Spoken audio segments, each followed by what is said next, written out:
قصة القصة دي حلوة تعجبك.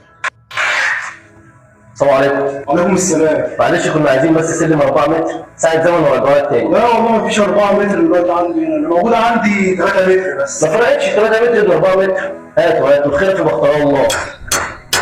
بابا هو يعني ايه الخير في مختار الله اللي انت قلتها للراجل واحنا بنجيب السلم؟ الخير في مختار الله هي أي حاجة بتحصل لك بتكون بأمر من ربنا، وخليك واثق وعارف إنها بتكون خير ليك. قول له نعم بالله. ونعم بالله. جدع. أحكي لك قصة بقى يمكن تفهم أكتر. بص يا سيدي، كان في مرة ملك قدامه طبق فاكهة وبيقطع فيه بالسكين، وفجأة السكينة عورت إيده، فالوزير شافه قال له الخير في ما اختاره الله.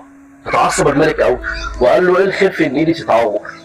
وتعصب قوي وامر الجنود بتوعه ان هم ياخدوه ويرموه في السجن. وبعد كام يوم خرج الملك ونزل الغابه بتاعته عشان يصطاد زي ما هو متعود، فرجليه خدته لحد المدينه التانيه اللي جنب المدينه بتاعته. واهل المدينه دي كانوا بيعبدوا النار، واول ما شافوا الملك مسكوه وقالوا احنا هنرميه في النار كهديه للالهه بتاعتهم يعني. ولما جم يرموه في النار اكتشفوا في ايده جرح كبير قوي، وطبعا مش هينفع يرموه في النار للالهه بتاعتهم وفي جرح في ايده، لان بالنسبه لهم لازم يكون سليم. وبكده قرروا ان هم يعفوا عنه ويرجعوه المدينه بتاعته تاني. وبعد ما رجع المدينه بتاعته امر الجنود بتوعه ان هم يخرجوا الوزير من السجن. ولما خرج حكى له كل اللي حصل واعتذر له بعدها وقال له انا مستعد اعوضك عن دخولك السجن.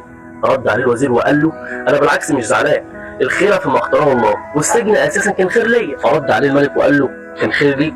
ازاي السجن كان خير ليك؟ فرد عليه الوزير وقال له بالظبط كان خير ليا، لان لو كنت نزلت معاك الغابه كان زمانهم رموني انا في النار بدالك، لان انا سليم ومفيش اي جروح في جسمي. وساعتها الملك اقتنع ان ايه،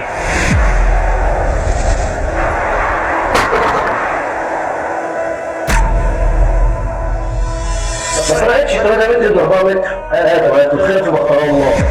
السلم اللي وقع دوت بيننا وبينه تقريبا متر، يعني ربنا اختار لنا يكون السلم 3 متر بدل ما يكون 4 متر، لأن لو 4 متر كان زمان وقع علينا دلوقتي.